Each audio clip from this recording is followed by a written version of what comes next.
మీ పిల్లలు maths science లో dull గా ఉన్నారా? 100% మార్క్స్ కావాలంటే ఆన్లైన్ ట్యూషన్ ట్యుటోరిక్స్ లో జాయిన్ అవ్వండి. ఆంధ్రప్రదేశ్ కి కొత్తగా 750 ఈ బస్సులు ఎలక్ట్రిక్ బస్సులు రాబోతున్నాయి. కేంద్ర ప్రభుత్వం ప్రధానమంత్రి పేరు మీద అమలు చేస్తున్నటువంటి ఈ బస్సు సేవ కార్యక్రమంలో భాగంగా ఈ శాంక్షన్ జరిగింది. ఎక్కడెక్కడ ఏ నగరాలకి ఏమేమి రాబోతున్నాయి ఒకసారి విశ్లేషించే ప్రయత్నం చేద్దాం. మొత్తం మీద భారత ప్రభుత్వం తీసుకున్నటువంటి ఒక కీలకమైనటువంటి నిర్ణయం. అందులో భాగంగానే ministry of housing and urban affairs, government of India ఈ గైడ్ లైన్స్ కొన్నింటిని రూపొందించి పీఎం ఈ బస్ సేవ అనేటువంటి పేరుతో 2023 నుంచి ఈ స్కీమ్ ప్రారంభించి ఇప్పటివరకు అనేక రాష్ట్రాల్లో ఎలక్ట్రిక్ బస్సుల్ని సప్లై చేసింది కేంద్ర ప్రభుత్వం. ఇప్పుడు అదే తరహాలో మళ్ళీ 2025 సంవత్సరానికి సంబంధించి ఆంధ్రప్రదేశ్కి 750 బస్సుల్ని శాంక్షన్ చేశారు. ఈ బస్సులు ప్రధానంగా దీని ఉద్దేశం, దీని లక్ష్యం ఏంటంటే ఈ పొల్యూషన్ ఫ్రీ, కార్బన్ ఫ్రీ దేశాన్ని తయారు చేయాలంటే కనుక ఈ ఎనర్జీస్తో ఈ ఎనర్జీ, రెన్యూవబుల్ ఎనర్జీ ఈ రెండింటిని ఉపయోగించడం ద్వారా పెద్ద ఎత్తున పబ్లిక్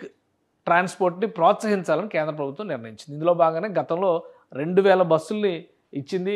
మొత్తం 20,000 కోట్ల రూపాయలని దీనికోసం ఖర్చు చేసింది. ఇప్పుడు మళ్ళీ ప్రభుత్వాలకి, రాష్ట్ర ప్రభుత్వాలకి కొంత దీనికి సంబంధించినటువంటి ఫండ్ కూడా ఇస్తుంది. ఇన్ఫ్రాస్ట్రక్చర్ డెవలప్మెంట్కి సంబంధించినటువంటిది ఇవి రావడం వల్ల ఏంటంటే గ్రామీణ ప్రాంతాల్లో కూడా కీలకమైనటువంటి కాలుష్య నివారణ జరుగుతుంది అనేటువంటి ఆలోచనతోనే కేంద్ర ప్రభుత్వం దీన్ని ప్రోత్సహిస్తుంది. సో ఇందులో కొంత మ్యాచింగ్ గ్రాంట్ రాష్ట్ర ప్రభుత్వం ఇవ్వాల్సి ఉంటుంది, మిగతా అంతా కూడా కేంద్ర ప్రభుత్వం చూసుకుంటుంది.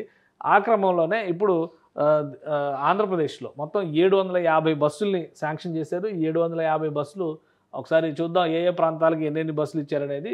ఆంధ్రప్రదేశ్లో అర్బనైజేషన్ ఎక్కువగా ఉన్నటువంటి ప్రాంతాల్లో విశాఖపట్నంలో 100 బస్సులు, విజయవాడలో 100 బస్సులు, అలాగే గుంటూరులో 100 బస్సులు, ఇటు నెల్లూరులో 100 బస్సులు ఏర్పాటు చేయబోతుంది. అన్నీ కూడా ఈ బస్ సర్వీస్ కింద ఉంటాయి. దీనికి సంబంధించినటువంటి ఇన్ఫ్రాస్ట్రక్చర్, ఛార్జింగ్కి కావాల్సినటువంటి వసతులు ఇవన్నీ కూడా ఏర్పాటు చేసుకోవాల్సి ఉంటుంది. ఇక తిరుపతి, అమరావతి సిటీ అంటే అమరావతి అంటే మంగళగిరి, తెనాలి, మంగళగిరి, తాడేపల్లి ఈ పరిసర ప్రాంతాలు ప్లస్ ఇప్పుడు ఉన్నటువంటి రాజధాని ప్రాంతం ఇక్కడ కూడా ఒక 50 బస్సులు కేటాయించారు. రాజమహేంద్రవరం, కాకినాడ, అనంతపూరు, కడప, కర్నూలు ప్రతి చోట కూడా 50 బస్సులు కేటాయించారు. మొత్తం 750 బస్సుల్ని కేంద్ర ప్రభుత్వం ఈ విడత 2025 సంవత్సరానికి సంబంధించి ఇస్తుంది. గతంలో కూడా 2023లో కూడా ఆంధ్రప్రదేశ్ ప్రభుత్వానికి అప్పట్లో కొన్ని బస్సులు హ్యాండ్ ఓవర్ చేసింది. ఇప్పుడు పూర్తి స్థాయిలో అయితే అప్పుడు ఎలక్ట్రిక్ బస్సులు రాలేదు. ఇప్పుడు ఎలక్ట్రిక్ బస్సులు పూర్తి స్థాయిలో దేశంలో ఉన్న అన్ని ప్రధాన పట్టణాల్లో, నగరాల్లో ఎలక్ట్రిక్ బస్సులే ప్రోత్సహించాలని చెప్పని కేంద్ర ప్రభుత్వం డిసైడ్ చేసింది.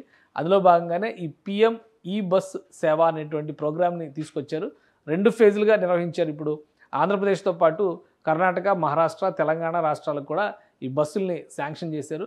సో ఈ దశల వారీగా ఈ బస్సుల్ని ఆయా రాష్ట్ర ప్రభుత్వాలకు హ్యాండ్ ఓవర్ చేస్తారు. వాళ్ళు దానికి కావాల్సినటువంటి ఇన్ఫ్రాస్ట్రక్చర్ని డెవలప్ చేసుకొని ఆయా నగరాల్లో ఈ బస్సుల రవాణాకి, ఈ బస్సులు తిరిగేందుకు కావాల్సినటువంటి వసతుల్ని ఏర్పాటు చేసే బాధ్యత రాష్ట్ర ప్రభుత్వాలే చూసుకుంటాయి. సుమన్ టీవీలో మీ పర్సనల్ అండ్ బిజినెస్ ప్రమోషన్స్ కోసం కింది నెంబర్కి కాంటాక్ట్ చేయండి.